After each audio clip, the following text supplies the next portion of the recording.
What up, what up? I'm Mo. This is Warfield Innovation. In the mirror, I see a great man, but look in the mirror. I see a great man, just look in the mirror. I see a great man, I see a great man, I see a great man. I used to live like a... All right, so I wanted to go ahead and make this video while everything was still fresh. We just got the first benchy printed out on the Sovol Sv06. And here's some tips and tricks you might need to know, because it wasn't easy getting to the point where, you know, this little bad boy was actually printed out. So here we go. Okay, so first thing, I'm going to power on. Also, don't mind my table. I just want to make sure the surface was level and stable. I'm probably still going to find something to put over the top of it anyway. So for right now, it's good enough. Okay, so she's all powered on.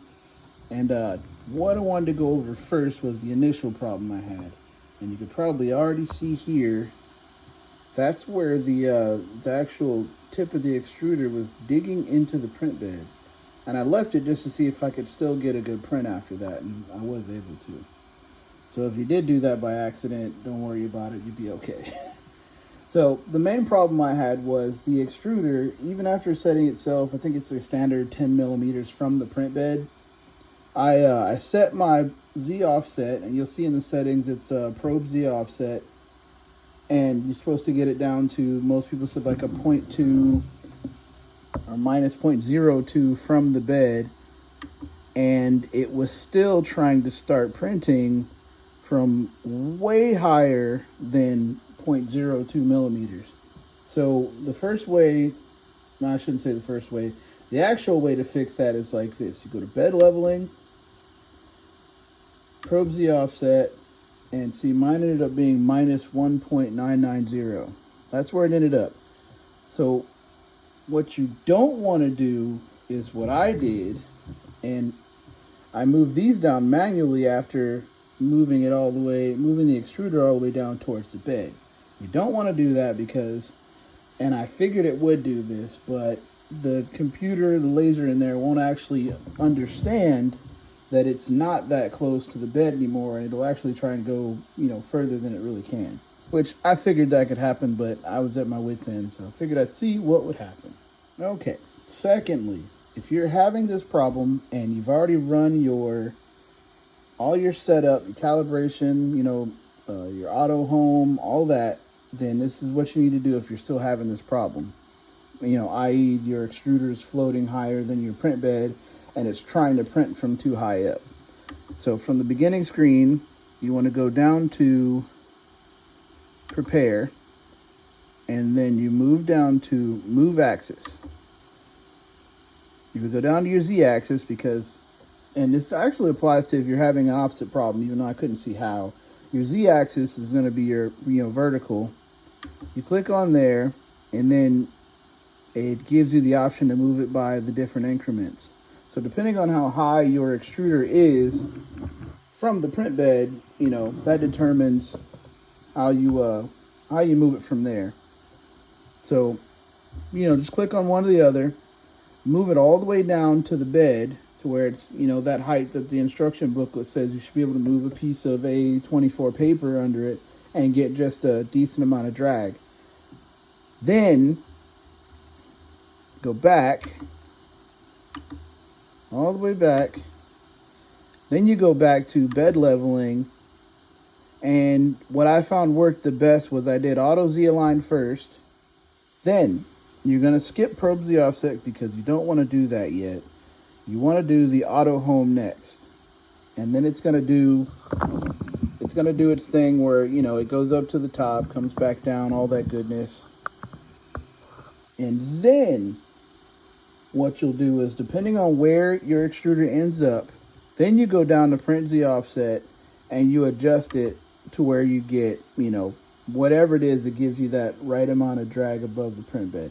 Now, here's the real actual T, because this setting, even when you set it before hand and you're trying to get it all set up, you still might need to actually just move it up and down by eye based on how your initial print starts to set up. And that's what I had to do.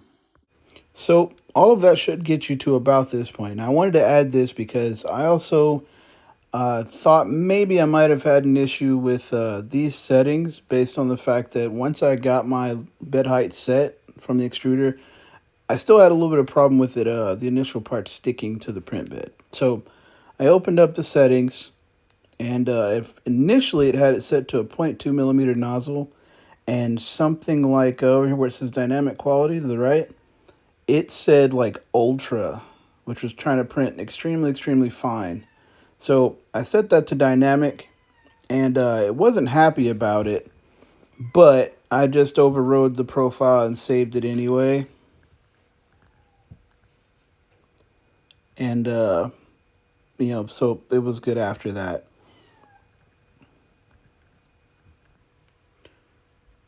From there, just make sure you double check all your settings. There's the 0.4 millimeter nozzle, generic PLA. Says the same thing there on the drop downs. I also moved the strength from 10% to 20% just to make sure, you know, with upping the nozzle size, I wanted to make sure the flow for the strength was also good. Then here, just added in the benchy again, which I think because I already completed it, it was showing it a little different this time. But find that in files, add that back in, and you'll see it she'll pop up here again. And there she is. And then normally you would see like an estimated time, an actual like how many grams of your print material you would use up. There was no x-ray view. And so it's just a layer view. And then you would hit save to your card in this case, because I don't have my clipper yet. And yeah, check different angles. But other than that, it's ready to go.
There you have it. Sovol Sv06 without the clipper.